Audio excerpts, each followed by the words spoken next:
All right, what's up, family? Let's get into this. This is going to be a short, simple video. And it's going to be, I'm going to title it just that. Does your vote count? Think about what I'm saying. Does your vote count? We've heard this all too often. And people say, does my vote really count? Do your vote really count? Well, let me just put it to you this way. It doesn't matter who you're voting for. They all tell the most biggest lies about each other and about themselves. For example, let me give you this one right off the top. I don't care how far back you go, they always use this lie right here and say, I'm going to lower taxes. I'm going to lower taxes. All of them claim that crap. I don't care how far back you go back. But let me tell you something. You could speak to your parents, your grandparents, your great-great-grandparents if they're alive, and they will all tell you the same thing. It has never been deflation. It has only been inflation. You have never seen it deflated. I don't care. We are all too familiar. When you go to the grocery store, your grocery bill every year is getting higher and higher. It has never been deflated. It's only been inflation. The taxes on your house, it has never been deflated. When you pay your taxes every year, you realize, man, this junk getting higher and higher, the inflation. But yet and still, these president candidates always claiming, we're going to drop taxes, we're going to lower tax. That's bullcrap. It has never happened. Y'all know that for a fact. It's never happened. But anyway, let's get back to the title of the video.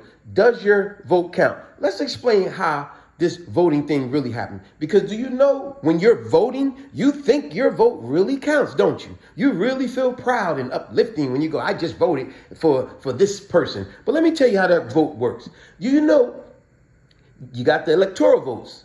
It's 538 electoral votes.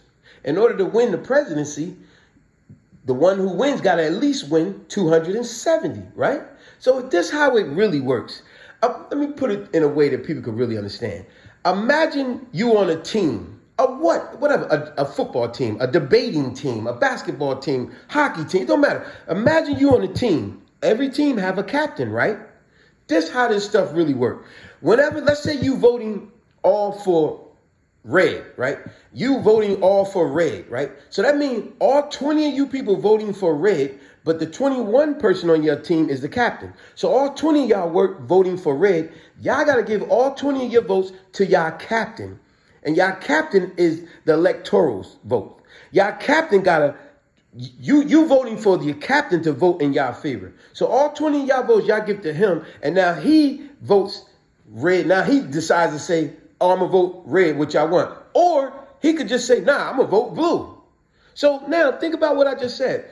All y'all votes, y'all got to give it to your team captain, the electorals. So now they got to vote, and they could vote any way they want. So they don't have to particularly vote the way you want them to vote. So think about what I said again. Does your vote really count? You get what I'm saying? Now, because when it comes down to it, all the votes that you're choosing anyway, it's already been chosen. Let me give you a better way to make sense to you. When you are voting, because of the electoral votes, because they made sure that no big state could get majority of votes because of the population. When you're voting, you're really choosing from a selection of choices that's already been chosen for you. So you really think your vote counts. I'm going to go even further. Who's really the president? You want to know who really the president? It doesn't matter who gets in office. They all lie with this tax crap and all other stuff, always putting each other down, talking about how you so great and they so bad, but it's dirt on both of them. Who's really the president? Let me tell you who really the president, no matter when. It's the media. Think about what the media do. The media influences, they run commercials all the time, don't they? They influence you who and how to vote, right? Don't the media also, they influence your shopping habits, right? All these commercials, they even run scare tactics, right? Think about every time there's a major storm or crisis, they run all these commercials. And what do people do? They go to the grocery stores and they flood the grocery stores and they empty the shelves. The shelves are empty. That's what they do because the media scared the heck out of you. Remember years ago, they was running commercials and an ad on the internet talking about it was the EMP, electronic magnetic pulse, right? And what did people do? They ran to Home Depot and Lowe's, emptied the stores, bought all the generators and bought all the equipment, all the wood stuff, because now the media has scared everybody with their scare tactics. The media is the heaviest persuasion. What does the media also do with crime? The media will always make these people act like they're not, they're big criminals. But they act like these people are the biggest criminals. But the truth of the matter is that these are the biggest criminals. But the media will persuade you to believe elsewhere. It's the most ridiculous thing. But ultimately, what I'm talking about, does your vote count? Think about what I said. When you are voting, you're really voting for your team captain to vote in your favor. And your team captain does not have to vote in your favor. But your vote does not go directly towards the president. You're a fool if you think that way. And none of us are fools, right?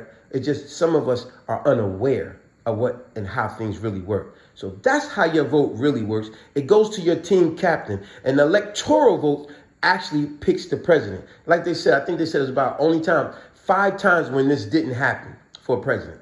But that's where your vote goes. It goes to your captain, the electoral votes.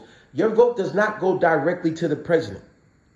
And that I can't stand that tax crap. Like I said, any of your family siblings, especially older in the older generation after, they'll tell you it has never been deflation. It has only been inflation since the history of history. It is ridiculous. They sit here and tell you the most bogus lies right on TV to your face that they're going to lower taxes. That is the biggest nonsense of lies. Remember what I said. You are choosing from a selection of choices that has already been chosen for you. Peace.